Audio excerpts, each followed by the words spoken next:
Hey, this is Sean with 10 tips, 10 days, and today is tip number 6.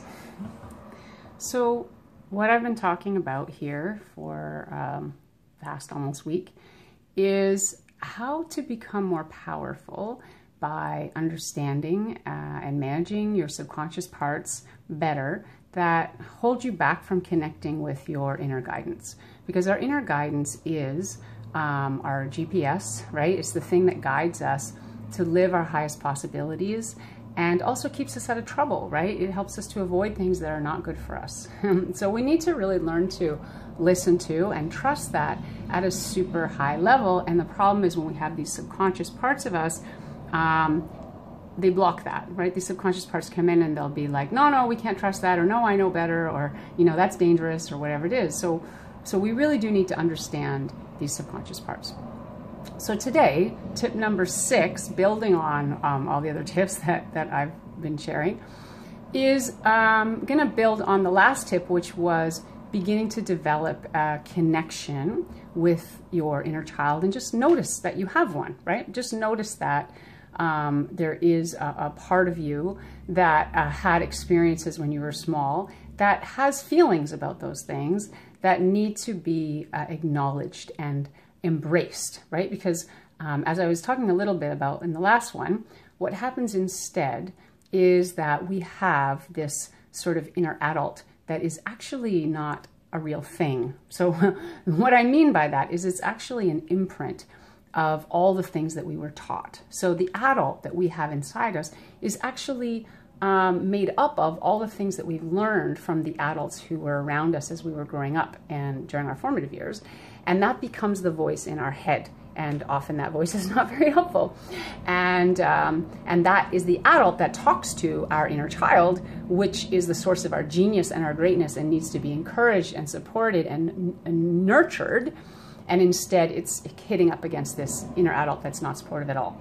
So that's why we want to develop some awareness of the fact that we have this inner child inside of us that just wants to express itself and just wants to see and be seen, right? Share with others and show up as itself and be fully accepted like that. And that's really important.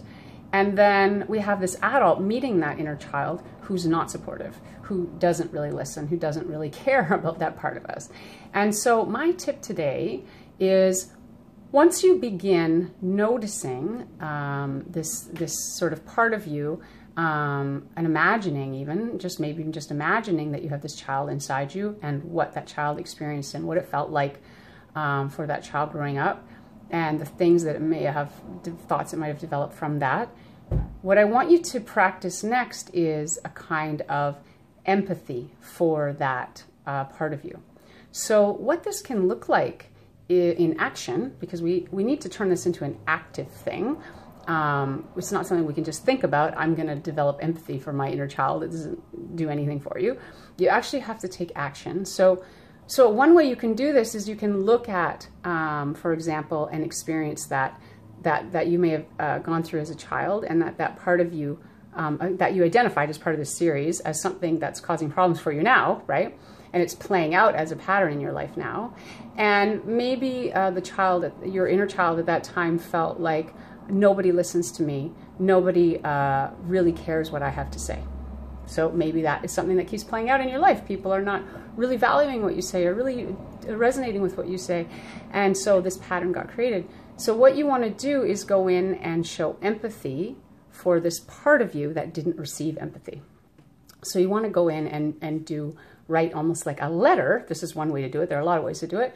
But one way you could do it is you could write a letter to this part of you, to this child part of you, showing empathy for what she or he experienced. So you could write and just say, I'm so sorry that happened, that that person, mom, dad, whoever, teacher, wasn't able to really listen to you and make you feel heard, and you totally deserve to feel heard, and what you have to say is important, and what you have to share is important, and I really care about what you have to say, and I really want to hear what you have to say, and I really want you to share that and feel good about it.